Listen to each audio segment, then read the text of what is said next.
प्यारे साथी नमस्कार। मैं देवेंद्र कुमार आप सबका स्वागत करता हूं MLID study point YouTube channel पर। तो दोस्तों कैसे हैं आप? उम्मीद करता हूं आप एकदम मस्त होंगे, जबरदस्त होंगे दोस्त, और अपनी पढ़ाई को अच्छे से कर रहे होंगे। तो दोस्त आज फिर से आपका स्वागत है आपके द 10 मिनट शो में। दोस्त इससे पहले हम लोग 2 10 मिनट शो कर चुके हैं, जिसमें हमने जो हड़प्पा सभ्यता है उससे मिले हुए साक्ष्य देखे थे। आज दोस्त देखेंगे ऋग्वैदिक कालीन नदियों के नाम। तो आज देखेंगे दोस्त ऋग्वैदिक कालीन नदियों के नाम, जहां से किसी भी परीक्षा में एक प्रश्न तो बनना तय है। तो शुरू करते हैं आज के द 10 मिनट शो को और देखते हैं सबसे पहले आधुनिक नाम क्या है और ऋग्वैदिक काल का नाम क्या था। तो दोस्त जिसे ऋग्वेद में सिंधु, हिरथ या हिरण्यवी कहते थे, उसे आज सिंधु नदी के नाम से जानते हैं। पहले सिंध था, अब सिंधु है। दोस्त अगर सिंधु नदी की बात की जाए तो इसका ये जो नदी है ये 3 देशों में बहती है। 3 देशों से होकर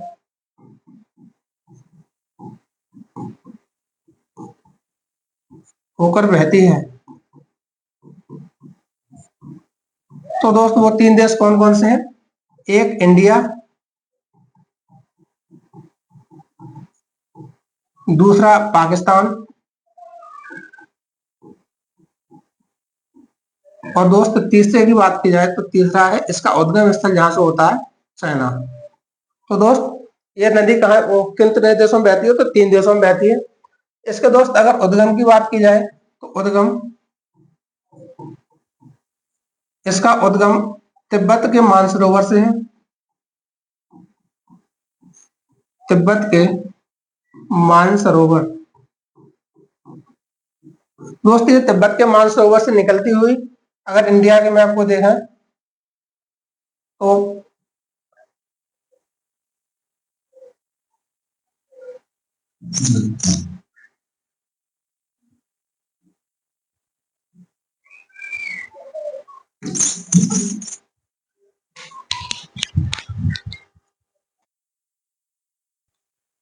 दोस्त अगर इंडिया के मैप में देखें तो ये चाइना वाला क्षेत्र है। यहाँ से ये मानसरोवर से निकलती हुई यहाँ लद्दाख में प्रवेश करती है और यहाँ से होती हुई ये अरब सागर में गिर जाती है। अरब सागर। और दोस्त ये जो भारत में प्रवेश करती है कहां से? लद्दाख से। फिर उसके बाद ये पाकिस्तान में प्रवेश करती है। तो दोस्त पाकिस्तान में दुर्दिस्तान नाम का एक स्थान है, वहां से ये पाकिस्तान में प्रवेश करती है। तो ये हो गया दोस्त सिंधु नदी।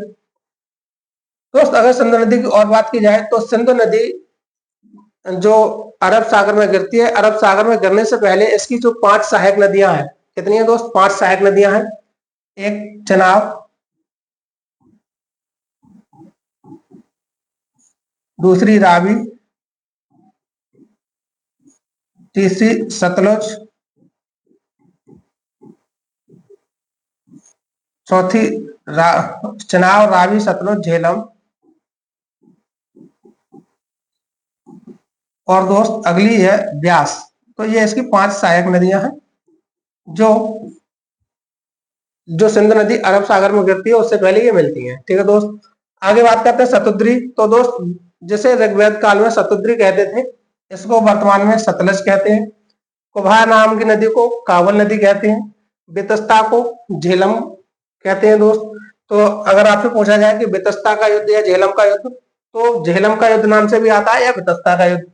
क्रमु नदी को कुरंग कहते हैं और विपाशा को ब्यास नदी भी कहते हैं। ठीक है दोस्त, आगे चलते हैं।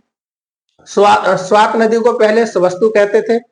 अस्किनी, जैसे ऋग्वैदिक काल में अस्किनी कहते थे, उसे वर्तमान में चनाव नदी कहते हैं। दोस्त जैसे सदानीरा कहते थे उसे गंडक कहते हैं। जो ध्वस नदी कहलाती थी उसे आज घग्गर नदी कहते हैं। और दोस्त जैसे परसणी नदी कहते थे उसे आज रावी नदी कहते हैं। और दोस्त परसणी नदी के तट पर ही एक वॉर लड़ा गया था, एक युद्ध लड़ा गया था। राजा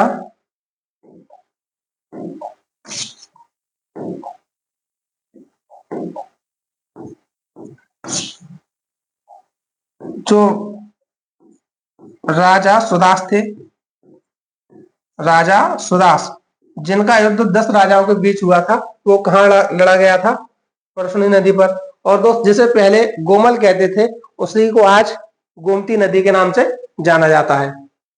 आगे देखते हैं दोस्त ऋग्वैदिक कालीन समाज की विशेषताएं।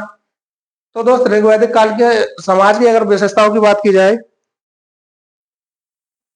तो ऋग्वैदिक कालीन समाज जो था वो पितृ सत्रात्मक था समाज,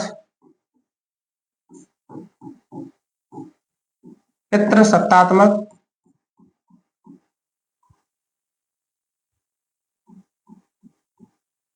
पितृसत्तात्मक था। दोस्त अगर इसमें बात की जाए कि गाय, तो गाय को अगन्या कहते थे। अगन्या का अर्थ होता है जिसे न मारा जा सके।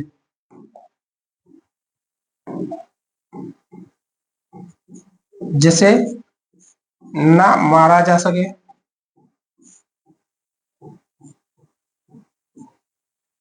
या न मारने योग्य। दोस्त जो जौ होता था, जौ को यव कहते थे, यव। और उसके बाद अगर बात की जाए जो बच्ची, ये कैसे बच्चे थे, क्या क्या खाते थे, तो ये शाकाहारी और मांसाहारी दोनों थे।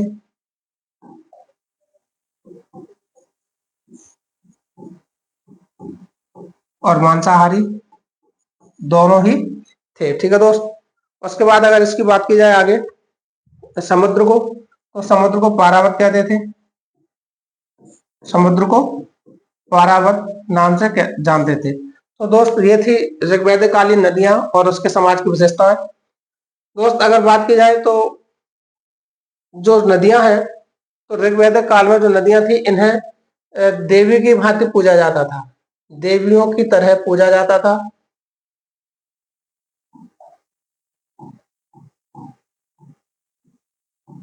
पूजा जाता था। और दोस्त नदियों को सबसे ज्यादा पवित्र नदियों को ही माना जाता था। नदियों को सबसे ज्यादा पवित्र भी माना जाता था, ठीक है दोस्त।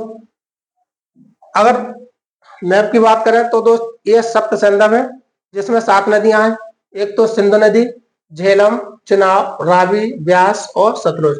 1 2 3 4 5 6 और दोस्त एक रहेगी आपकी ये सरस्वती नदी। तो इन 7 नदियों को मिलाकर के बनता है सप्त संगम। तो दोस्त सरस्वती को क्या कहते थे, ज्ञान की देवी के नाम से जानते थे। नदियों के तट पर यज्ञ, वेद पाठ, सभाएं होती थी और नदियां जीवनदायिनी एवं पवित्र मानी जाती थी। तो दोस्त ये रहा आज का द 10 मिनट शो। कैसी लगी वीडियो कमेंट के माध्यम से जरूर बताएं दोस्त। अगर अच्छी लगी हो तो लाइक करें, शेयर करें और अगर चैनल पर नए हैं तो चैनल को सब्सक्राइब करें। मिलते हैं अगले द 10 मिनट शो में, तब तक के लिए बहुत बहुत धन्यवाद। नमस्कार।